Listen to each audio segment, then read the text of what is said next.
Hürmetli abunəçilərimiz, assalamu aleykum. 2021-ci ildə işləb çıxarılan Spark'ını sizlərə nağd pula 83 milyon soma koyup verəmiz.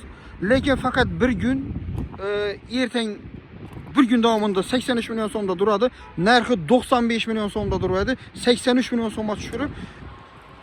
Alıngan pulundan pes narxa koyup veriliyatır. Pul düşündüğüm bir zərur olub qaldı. Şunun hesabına 83 milyon soma koyup durmuz. Kimə qızıq boladı olsa 2021-ci il Spark maşinimizdə 83 milyon soma gəlib alışlarınız mümkün. Koşköpər avtoliderdə satıda duradı. Lakin bu нәрsə fakat bir gün əməl qıladı. Yəni 1 noyabr boladı olsa 2 noyabr günü bir gün davamında duradı. Xalasanızla hazırdan gəlib alışlarınız mümkün maşinimizdə.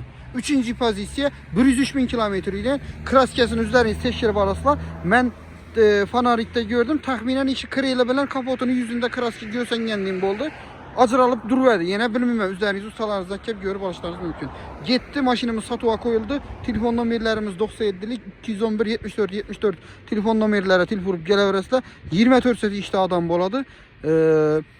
Menzile geldi olsa Koşköprü avtosavdada ötkenden son işi sarı 6 etajlı zdanyanın doğrusunda boladı.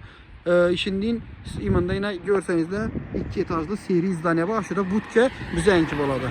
Gələverəsində başka maşinlarımızdan köp xuda xalasa. Əsə gitti Koşköprü avtoliderdən sizlərə əcayip təklifimiz yine. Bemalal gelip alışlarınız mümkün. Ehtiyacı metallarım hemen ərsələri var. Əsə gitti.